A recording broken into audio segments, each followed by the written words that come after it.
साथियों नमस्कार, मैं हरिश्चंद्र बर्णवाल इस वीडियो में आप सभी का स्वागत करता हूं।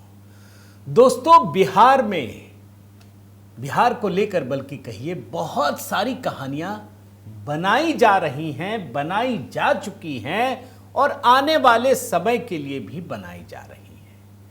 लेकिन कहानी में कोई पेंच नहीं है। पेंच सिर्फ इतना है दोस्तों कि जो कहानी बनाने वाले लोग हैं उनके दिमाग का पेंच जरा ढीला है। अभी मैं आपको कुछ 4 विंडो दिखाऊंगा, बड़ा जबरदस्त है दोस्तों। मैं दावे के साथ कह सकता हूं कि आपने नहीं देखा होगा। 4 विंडो एक एक करके और 4 ऐसे 4 विंडो दिखाऊंगा। हिल जाएंगे आप दाद देंगे मुझे अभी से कि मैंने क्या रिसर्च करके निकाला है। लेकिन दोस्तों, बिहार में नीतीश कुमार के शपथ लेने से पहले ही राहुल गांधी पर जो इतनी बड़ी कार्रवाई हुई है वो बड़ा महत्वपूर्ण है। ऐसा होता नहीं था इस इकोसिस्टम में। इस मामले में जो भारतीय जनता पार्टी का इकोसिस्टम है वो बड़ा कमजोर था, वो डिफेंसिव में होता था। उधर वाले एकदम तीर कमान लेके खड़े हैं और इधर वाले नहीं नहीं नहीं नहीं कुछ नहीं। पहली बार मैं देख रहा हूं कि एक साथ 272 लोग और उसमें 16 जज हैं, वो खुलकर सामने आए हैं एकदम अटैकिंग मोड में। इसका भी कुछ विंडो दिखाऊंगा दोस्तों, बताऊंगा कि आखिर चल क्या रहा है। बाकी बिहार की कहानी वैसी ही है भाई। भाजपा विधायक दल की बैठक हो, जिन्हें चुनना था उन्हें चुन लिया गया। नीतीश कुमार की पार्टी के विधायक दल की बैठक हुई, नीतीश कुमार को ही चुनना था। इसके बाद विधानमंडल में एनडीए के सभी विधायकों की बैठक हुई, भैया नीतीश कुमार को ही बनना था। पहले भी कंफ्यूजन नहीं था, बीच में भी नहीं था, अब भी नहीं है। और राज्यपाल से तो मिलना सब औपचारिकता है दोस्तों। लेकिन आज की कहानी में आपको दिखाऊंगा, ये सब कुछ संक्षिप्त में दिखाते हुए आपको यह दिखाना चाहता हूं कि किस प्रकार से नीतीश कुमार के शपथ लेने से पहले ही इतना बड़ा बवंडर राहुल गांधी के लिए खड़ा हुआ है और वो क्यों दोषी है। मैं आपके कमेंट की प्रतीक्षा है दोस्तों, जरूर कमेंट करके अपनी राय प्रकट कीजिएगा। और हाँ, साथ में दोस्तों मैं बार बार आपसे इसलिए निवेदन करता हूं ताकि ये पुस्तक जो बरसों की मेहनत से लिखी गई है वो सही तरीके से सही लोगों तक पहुंचे, यह आपसे निवेदन है। आइए शुरू करते हैं दोस्तों। जैसा मैंने आपको कहा, 4 विंडो एक साथ। अब देखिए इस 4 विंडो को बड़े ध्यान से और एक एक करके समझिए। ये जो 4 विंडो है ना, एक ही व्यक्ति का मैं उदाहरण के तौर पे ले रहा हूं, दीपक शर्मा। 4 विंडो है और मैं पैटर्न दिखाऊंगा ये लोग काम कैसे करते हैं और 4 लोगों का केस स्टडी है। जब बिहार में चुनाव होता है या कहीं पर भी होता है तो भारतीय जनता पार्टी को हराते हैं। कहीं पर भी, आप बिहार हो, बंगाल हो, हरियाणा हो, पहला विंडो देखिए, कहीं का भी चुनाव हो। मैंने बिहार का ले लिया और एक सज्जन का ले लिया और अभी मैं सबका दिखा दूंगा। कहीं का चुनाव होगा तो क्या लिखेंगे कि अपने ही जाल में फंसते जा रहे हैं मोदी, क्या बीजेपी का नुकसान कर रहे हैं नीतीश, हार जाएंगे। मतलब चुनाव हो गया, फिर एग्जिट पोल आता है। अब एग्जिट पोल में भी वही दिखा रहे हैं जो होना है, तो बोलते हैं एग्जिट पोल झूठ बोल रहा है। हमारा एग्जिट पोल तो कुछ और कह रहा है, एक नया एग्जिट पोल लेके आते हैं। चलिए वो भी ठीक है। तीसरे विंडो में आइए। अब तो नतीजे भी आ गए, अब कैसे दिखाएं? तो अब एक नई लड़ाई की कहानी लेके आएंगे कि नीतीश और एनडीए में भिड़ंत हो रही है। यह हर जगह दिखेगा। मैं पैटर्न दिखा रहा हूं और ऐसा ही पैटर्न मैं 3 और लोगों में दिखा दूंगा कि पता है बहुमत आ गया, अब क्या कहानी बनेगी। तो नया मसाला क्रिएट करते हैं। नीतीश और बीजेपी में भारी फाइटिंग चल रही है, मैं ये। अब ये भी तय हो गया कि नहीं भैया वही है, सब नॉर्मल ही है। तो जानते नहीं कहानी क्या गूंथ रहे हैं कि ज्यादा दिन सीएम नहीं रह पाएंगे नीतीश। ये है 4 विंडो, इसको कहते हैं नैरेटिव बुनना।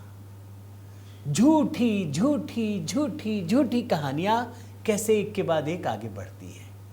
अब यही पैटर्न आपको 3 लोगों में और दिखा देता हूं। ये देखिए, ये हैं 4 PM वाले। भैया बहुत बड़े आदमी हैं, हमको तो लगता है।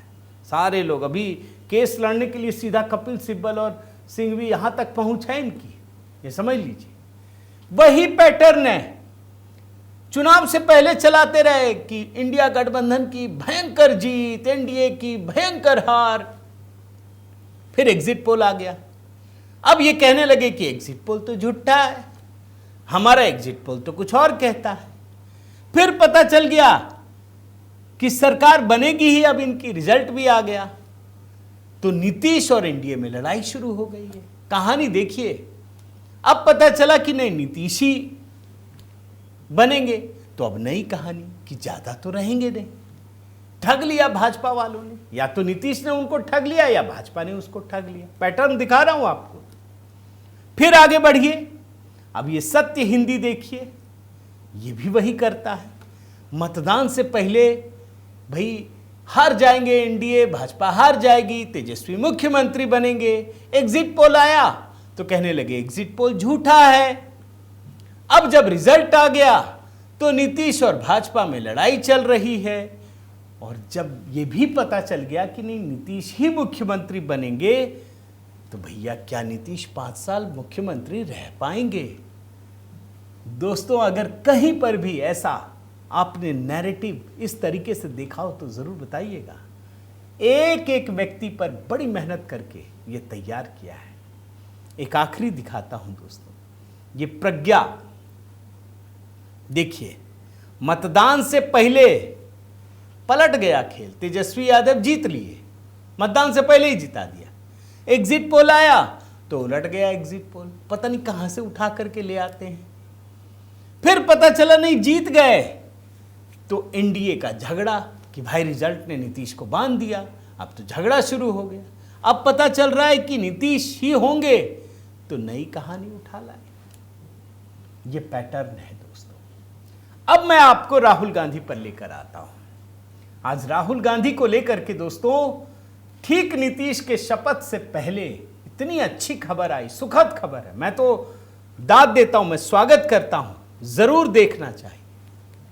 आपको 2 विंडो दिखाता हूं दोस्तों। देखिए, राहुल गांधी यही कहते हैं ना कि भारत में लोकतंत्र पर हमला हो रहा, कोलंबिया जाकर कहे थे, अभी भी कहते हैं। 272 लोगों ने, इस देश के प्रख्यात लोगों ने चिट्ठी लेकर कहा है कि ये राहुल गांधी ही लोकतंत्र के लिए खतरा है, ये व्यक्ति खुद खतरा है। एक और 2 विंडो दिखाता हूं दोस्तों आपको। ये देखिए, राहुल गांधी चुनाव आयोग पर इल्जाम लगा रहे हैं, बोल रहे चुनाव आयोग लोकतंत्र को बदनाम कर रहा है। 272 हस्तियों ने लिखा कि चुनाव आयोग नहीं कर रहा, राहुल गांधी चुनाव आयोग को बदनाम कर रहे हैं। अब आपको मैं दोस्तों ये खबर दिखाता हूं। ये खबर क्यों महत्वपूर्ण है, क्यों बड़ी खबर है, क्यों इस खबर को अधिक से अधिक लोगों तक प्रचारित और प्रसारित करना चाहिए। ये काम पहले कांग्रेसियों के जिम्मे था, जो नैरेटिव बुनने का काम था। याद कीजिए, प्रधानमंत्री जब बने थे नरेंद्र मोदी, तो शुरू में तो समझ ही में नहीं आया, उनको लगा भैया बहुमत है, कम से कम ढंग से काम तो करने देंगे। वहां तो कुछ और ही खेल शुरू हो गया। जब तक सरकार ठीक से काम शुरू करती, वो तो असहिष्णुता का गैंग शुरू हो गया। फिर चिट्ठी पत्री लिखने वाले सामने आने लगे, फिर पता चला अवार्ड वापसी गैंग शुरू हो गया, फिर एक के बाद एक अलग अलग आंदोलन शुरू कर दिए। अब जा करके भारतीय जनता पार्टी को समझ में आया है कि नहीं, ये कांग्रेसियों के लिए जरा तबीयत से डोज देना जरूरी है। ये वही कहानी है दोस्तों, और मैं इसको शुभ संकेत मानता हूं कि कम से कम भाजपा के लिए या सरकार के लिए या इस देश की संवैधानिक संस्थाओं के लिए ऐसे लोग सामने आए हैं। आपको दिखा रहा हूं, अब देख लीजिए। देश के 272 दिग्गजों ने चुनाव आयोग के समर्थन में खुला खत जारी किया है। कितने लोग हैं, कौन है, मैं बताता हूं। 16 पूर्व जज, 123 सेवानिवृत्त नौकरशाह, 14 पूर्व राजदूत और 133 पूर्व सैन्य अधिकारी हैं। इन लोगों ने चिट्ठी लिखकर यह कहा है कि कांग्रेस हो, विपक्षी नेता हो, राहुल गांधी हो, ये भारत के लोकतंत्र को खत्म करने की कोशिश कर रहे हैं, कमजोर करने की कोशिश कर रहे हैं। भारत की संवैधानिक संस्थाओं की जो क्रेडिबिलिटी है उसको खत्म करने की कोशिश कर रहे हैं। इस पत्र में कहा गया है कि भारत का लोकतंत्र किसी बाहरी हमले से नहीं बल्कि जहरीली राजनीतिक बयानबाजी से चुनौती का सामना कर रहा है। आप देख रहे हैं इस पत्र में दोस्तों जो राहुल गांधी के हालिया बयान है ना, टिप्पणियां है ना, जो भारत के लोकतंत्र की मर्यादा को तार तार करने वाले बयान है, उसका जिक्र किया गया है। आपको बता दूं, मैं आपको चिट्ठी दिखाता हूं दोस्तों, आप चिट्ठी देखिए एक एक करके। ये पूरा अंग्रेजी में है, 1 2 3 पन्ने का है, देख रहे हैं ना। लास्ट में फॉर्मर डीजीपी के 2 हस्ताक्षर भी हैं और बाकी नीचे भी लोग हैं, जस्टिस SN ढींगरा भी है। मैं सबका नाम बताऊंगा, लेकिन मैं जरा हिंदी में करके क्या इस पत्र में लिखा है कुछ बड़े पॉइंट्स आपको दिखाता हूं। इस पत्र में क्या कहा गया, मैं हिंदी करके बोल रहा हूं। हम समाज के वरिष्ठ नागरिक हैं और इस बात पर चिंता जाहिर करते हैं कि भारत के लोकतंत्र पर हमला किया जा रहा है। यह हमला बल से नहीं बल्कि इसकी संस्थाओं पर जहरीली बयानबाजी के जरिए किया जा रहा है। कुछ राजनेता कोई वास्तविक नीति विकल्प पेश किए बगैर अपनी नाटकीय राजनीतिक रणनीति में उकसावे और निराधार आरोपों का सहारा ले रहे हैं। इस पत्र में क्या कहा गया है, मैं कोट अनकोट में पढ़ता हूं। भारतीय सशस्त्र बलों के साहस और उपलब्धियों पर सवाल उठाकर छवि खराब करने, न्यायपालिका की निष्पक्षता पर सवाल उठाने, संसद और इसके पदाधिकारियों पर सवाल उठाने के बाद अब प्रतिष्ठा और ईमानदारी पर षड्यंत्रकारी हमले झेलने की बारी भारत के निर्वाचन आयोग की है। इस पत्र में दोस्तों राहुल गांधी को लेकर कहा गया है कि उन्होंने लगातार चुनाव आयोग पर हमला किया है और कहते हैं कि उनके पास आयोग के वोट चोरी में शामिल होने के सबूत हैं। इसके बाद इस चिट्ठी में लिखा है कि आरोपों के बाद भी उनकी तरफ से कोई औपचारिक शिकायत दर्ज नहीं कराई गई। कांग्रेस और अन्य दलों के कई वरिष्ठ नेताओं ने, वामपंथी NGO, ध्यान आकर्षित करने वाले कुछ लोगों ने सर के खिलाफ इस बयानबाजी में साथ दिया है।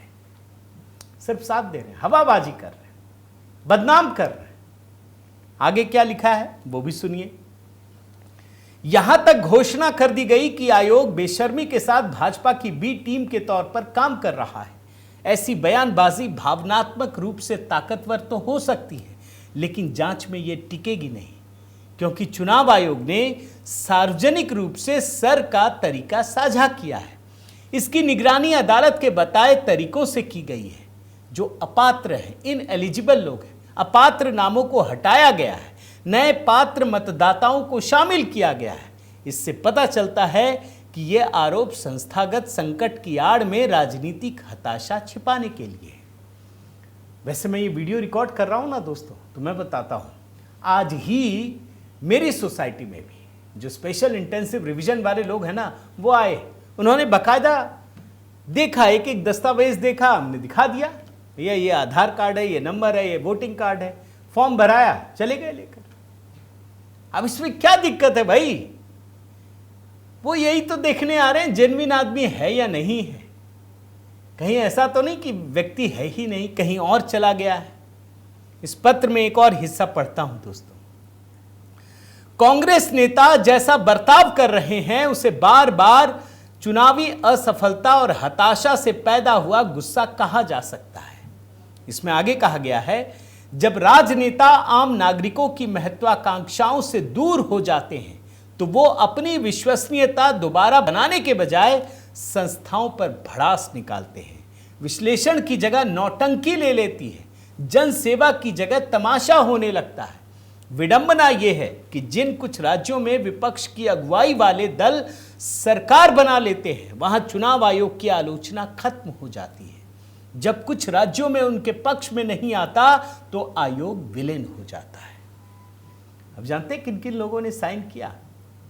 जरा आपको कुछ लिस्ट दिखाता हूं, उसके नाम पढ़ता हूं। जो पहला नाम ही है उसमें फॉर्मर पूर्व जजेस हैं, 16 जज हैं। मैं जजों का नाम तो कम से कम जरूर पढ़ना चाहूंगा। आप देखिए, आदर्श कुमार गोयल, फॉर्मर जज supreme court, chairman NGT. Hemant Gupta, supreme court के। Subhro Kamal Mukherjee, chief justice, former, Karnataka. SM Soni, ये गुजरात हाई कोर्ट और लोकायुक्त। एसएन ढींगरा, ये भी दिल्ली हाई कोर्ट से। के ए पुज, गुजरात हाई कोर्ट से। R S Rathore, Rajasthan high court से।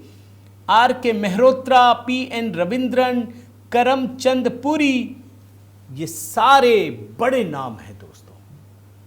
इसके अलावा इसी लिस्ट में आप देखिए तो बहुत सारे चीफ सेक्रेटरी हैं, बड़े बड़े सेक्रेटरी, एम्बेसडर हैं, डीजीपी हैं। ये कोई छोटे नाम नहीं है।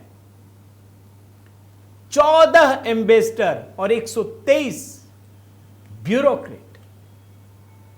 ये वो लोग हैं दोस्तों जिनके ऊपर या तो पूरे देश की जिम्मेदारी रही या फिर अपने अपने राज्यों की अपने जगह पर अपने कार्य क्षेत्र में सबसे बड़ी जिम्मेदारी रही है। और इसी में दोस्तों आप नीचे देखेंगे तो 133 आर्म्ड फोर्सेस ऑफिसर्स, वेटरन है ये सेना के अधिकारी हैं। और जब सेना के अधिकारी ये चिट्ठी लिख रहे हैं ना, तो एक बात ध्यान रखिए, याद कीजिए, चीन भारत को लेकर के जो राहुल गांधी ने कहा था, उसके बाद सुप्रीम कोर्ट में जब सुनवाई हुई थी, क्या कहा था सुप्रीम कोर्ट ने? कि अरे राहुल गांधी जी के बारे में कहा था कि अगर आप भारतीय होते, अगर आप देशभक्त होते तो ऐसा बयान कभी नहीं देते कि चीनी सेना हमारे सैनिकों को पीट रही। ये कोई नहीं देता। अरे मार भी खा रहा हो ना तो भी नहीं बोलता है। नेहरू के समय भारत की स्थिति कितनी खराब कर दी गई थी। एक व्यक्ति के मोरल डाउन होने से पूरे देश का मोरल डाउन कर दिया गया। हमारी वायुसेना का उपयोग तक नहीं किया गया। तब भी क्या किसी विपक्षी नेता ने यह कहा? आज भारत पूरा दमखम दिखाता है दोस्तों, और राहुल गांधी भारतीय सेना को बदनाम कर लेते हैं। यह है बड़ी खबर और इसीलिए इनका लिखना बड़ा जरूरी था। लेकिन मैं आपको खबर दिखा देता हूं दोस्तों, छोटी छोटी खबरें। भाई ये लोग हवाबाजी कर रहे थे, जेडीयू में क्या होगा, कौन होगा, कैसे होगा, टूट जाएगी। अरे जेडीयू विधायक दल के नेता नीतीश कुमार को ही बनना था, बन गए। विजुअल भी है आपके सामने, आप देख लीजिए। बिल्कुल नॉर्मल प्रक्रिया। बिहार के लोगों ने पूर्ण विश्वास जताया है, भाई यही बनना ही था, यही बने भी। भारतीय जनता पार्टी में भी लोग सवाल पूछ रहे थे ना, अमित शाह कहे थे भाई विधानमंडल में होगा, तो क्या गलत कहा था? ठीक है, हम नीतीश के नेतृत्व में चुनाव लड़ रहे हैं, जीतेंगे, लेकिन प्रोसेस तो वही है ना। ये थोड़ी बोलेंगे कि हम डिक्टेटर हैं और हम ऐसा ही करेंगे। विधानमंडल की बैठक हुई, उसमें भी जो मेन नेता बने सम्राट चौधरी, विजय सिन्हा उपनेता बने, वो भी आप देख लीजिए। यहां पर तो दोस्तों भारतीय जनता पार्टी के सारे बड़े नेता थे, जैसे पर्यवेक्षक केशव प्रसाद मौर्य थे, सह पर्यवेक्षक साध्वी निरंजन ज्योति, केंद्रीय मंत्री अर्जुन राम मेघवाल, अध्यक्ष दिलीप जायसवाल, जो बाहर से बड़े नेता थे धर्मेंद्र प्रधान, विनोद तावड़े, सभी लोग मौजूद थे। यही पूरा प्रोसेस भी है।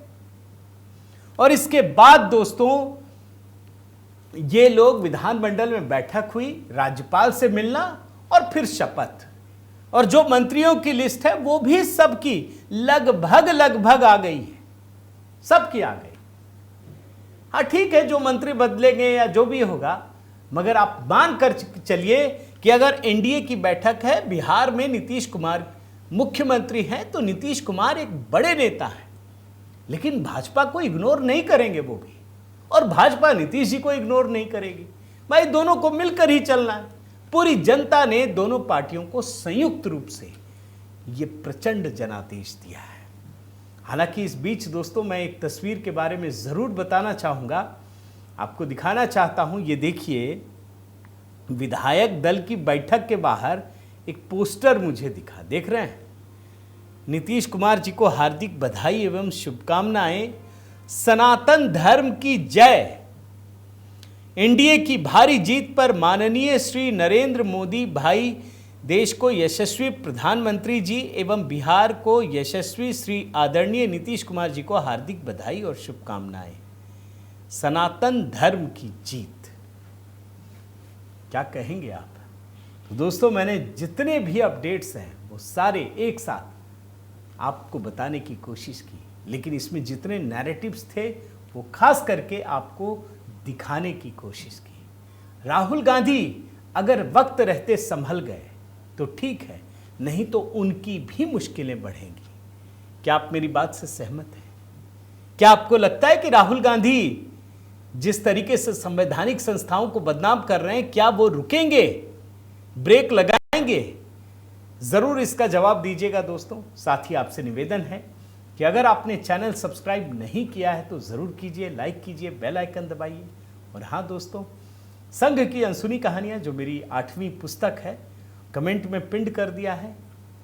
देखिए, लिखिए, बताइए कैसा लगा। बहुत बहुत धन्यवाद। जय सिया राम।